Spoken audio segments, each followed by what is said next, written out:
Unos pocos elefantes de Ptolomeo se aventuraron a acercarse a los del enemigo, y ahora los hombres de las torres a lomos de estas bestias lucharon con valentía.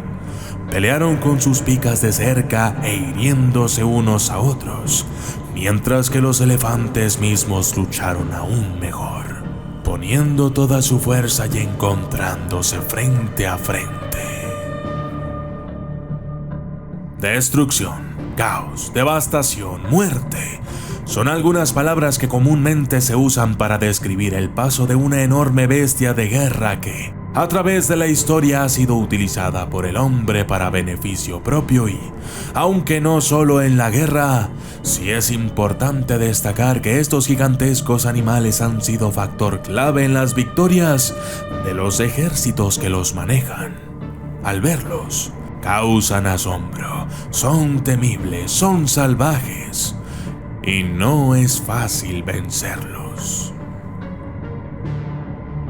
Yo soy el documentalista, y esto es Elefantes de Guerra.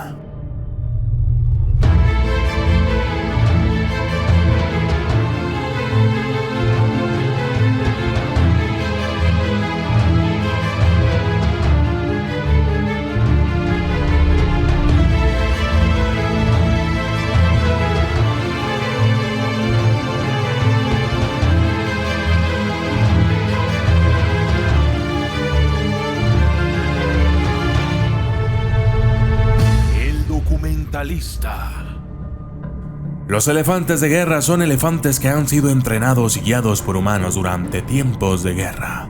Según Patrick Quinn, corresponsal de The World, los elefantes de guerra pueden dividirse en dos tipos: los que participan en batallas y los que se utilizan con fines logísticos. Como unidad de combate, se sabe que el elefante de guerra ha sido empleado por varias culturas, desde los cartagineses del norte de África hasta los mongoles de la India. Estos animales eran formidables oponentes en el campo de batalla, aunque estaban lejos de ser indestructibles. Si bien el uso de elefantes de guerra en la batalla finalmente cesó, todavía se utilizaron con fines logísticos durante la guerra por mucho tiempo. Se cree que los elefantes fueron utilizados por primera vez por los seres humanos en la India hace unos 4000 años. Inicialmente, la gran fuerza de estos animales fue explotada para el trabajo manual, como despejar el terreno para la construcción o la agricultura y el transporte de mercancías.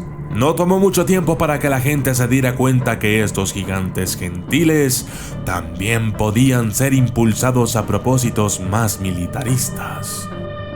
No está del todo claro cuándo se usaron los elefantes por primera vez para la guerra, aunque pudo haber ocurrido alrededor del siglo XII a.C. Es cierto, sin embargo, que los elefantes de guerra fueron utilizados en la segunda mitad del primer milenio antes de Cristo. El uso militar de los elefantes se extendió desde la India hacia el oeste.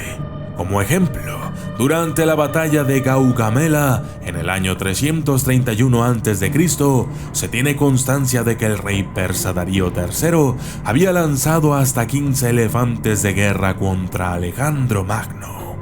El rey griego se encontró con elefantes de guerra una vez más cuando se enfrentó al ejército del rey Porus en la batalla de Hidaspes, donde el rey indio comandó alrededor de 85 de estas bestias de guerra.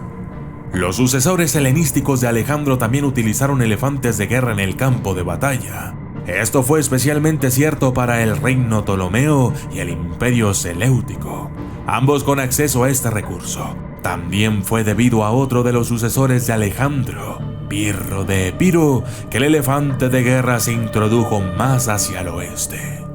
Fue a través de sus guerras con Pirro que los romanos llegaron a conocer a una máquina de guerra tan temible. También fue debido a las campañas de Pirro en Sicilia que los cartagineses se encontraron por primera vez con elefantes de guerra. Impresionados por la destreza de estas bestias, los cartagineses comenzaron a entrenar a sus propios elefantes. Uno de los episodios más impresionantes de la historia militar cartaginés es, Sin duda, la travesía de los Alpes de Aníbal en el año 218 a.C., en la que participaron varios elefantes de guerra. Después de haber derrotado a Cartago en las guerras púnicas, los romanos también comenzaron a utilizar elefantes de guerra. Como ejemplo, el emperador romano Claudio trajo elefantes de guerra en su campaña contra los británicos, lo que sin duda intimidó a las tribus nativas. Después de la caída del Imperio Romano, los elefantes de guerra se convirtieron en una rareza en Europa y el acceso a estas bestias se hizo mucho más difícil. El uso de elefantes de guerra, sin embargo, continuó en el este. Como ejemplo, los gobernantes indios continuaron empleando a estas bestias y también lo hizo el Mughal, que invadió el subcontinente durante el siglo XVI. Los días del elefante de guerra como combatiente en el campo de batalla estaban contados. Una de las fortalezas del elefante de guerra fue el hecho de que las armas convencionales como espadas y lanzas hacían poco daño en la piel del elefante. Muchos elefantes de guerra incluso tenían armadura creada para ellos, y algunos de estos todavía se conservan en museos. El desarrollo de armas de pólvora, sin embargo, hizo más fácil derribar a estas criaturas, haciéndolas menos valiosas en el campo de batalla. Esto puede verse, por ejemplo, en la campaña contra los birmanos por parte de los británicos durante el siglo XIX. Los elefantes de guerra birmanos no tuvieron ninguna oportunidad contra los cohetes británicos. Con el tiempo, los elefantes de guerra dejaron de ser utilizados en el campo de batalla por completo. Sin embargo, seguían siendo empleados con fines logísticos militares.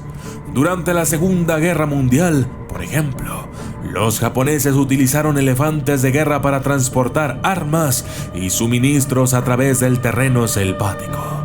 Los británicos también utilizaban elefantes de guerra para este propósito, así como para trabajos de ingeniería.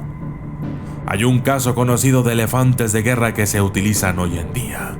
Son utilizados por el Ejército de la Independencia de Kachin, el brazo militar de la Organización para la Independencia Kachin, que tiene su sede en el estado de Kachin de Birmania. Al igual que el propósito de los japoneses y británicos de la Segunda Guerra Mundial, estos elefantes únicamente se utilizan en la logística.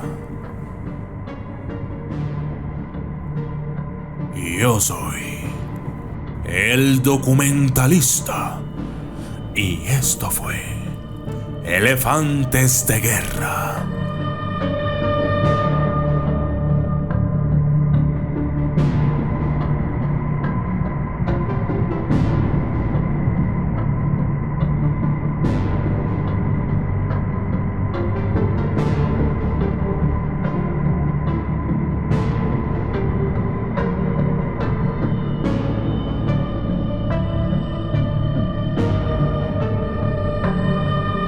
Saludos especiales para Arnaldo Rojas, Ider Atienza, Gabriel CJS Quinteros, Eric López Mulas, Herrero Licera, Gonzalo Hernández, Broly Assassin, Doberman Sánchez, Victoria Romero, Rigoberto Martínez, JJ, Cindy Silva, Roger Rabbit, Edson Cervantes, Maday Castañeda, Tony Calderón, Pedro Orlando Garzón Chávez, Carmen MG, Sandra Ramírez, Salvador Godínez, Emanuel León y Chris Ángel.